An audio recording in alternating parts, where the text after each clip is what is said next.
আসসালামু আলাইকুম রহমতুল্লাহি ওয়া সবাই কেমন আছেন? আশা করি সবাই ভালো আছেন।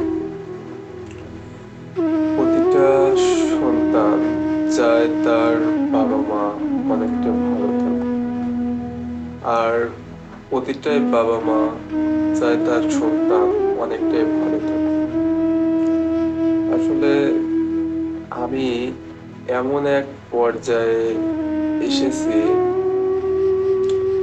এমন এক সময়ে আমি চলে এসেছি, সেখানে কাউকে কোনো রকম একটু সময়ও দিতে পারি না।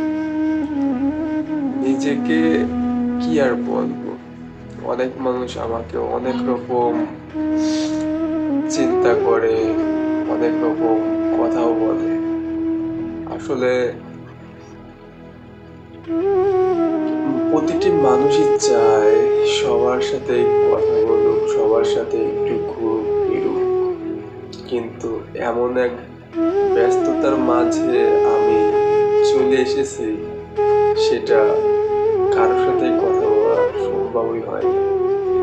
রাত যায় কই দিয়ে, দিন যায় কই দিয়ে, আমি নিজেও বুঝতে পারি না। একটা মেশিনের একটু রেস্ট থাকে, কিন্তু আমাদের একটু রেস্ট থাকে না।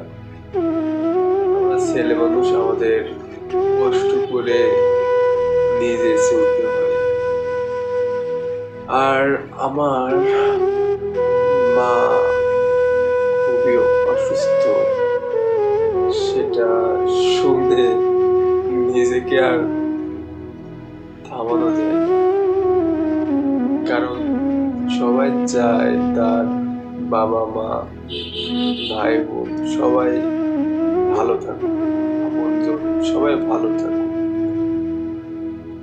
কিন্তু এতটা কষ্ট করার পরেও যদি শোনা যায় তাদের আত্মীয় স্বজন কিংবা ফ্যামিলির কেউ অসুস্থ হয়ে পড়ছে, তাহলে নিজেকে আর ধরে রাখা যায় না, অনেকটাই কষ্ট হয়। আসলে আমিও অনেকটাই অসুস্থ, আমার জ্বর ঠান্ডা, আবার আমরা গ্রামের ভাষায় বলি এখানে পোড়া হয়েছে, আবার বলি বিস্ফোট হয়েছে, সেইগুলো এইখানে হয়েছে। অনেকটা ব্যথা যন্ত্রণা নিয়েও আমার কাজ করতে হয়। সবাই দোয়া করবেন আমার মায়ের হাতে কি যেন হয়েছে, সেটা যেন সুস্থ হয়ে যায়, সেটা যেন ভালো হয়ে যায়। আমার শুনে অনেকটা কষ্ট লাগছে, আর কথা বললাম অনেকটা, কি বলবো, চোখ দিয়ে চোখে পানি চলে আসলো।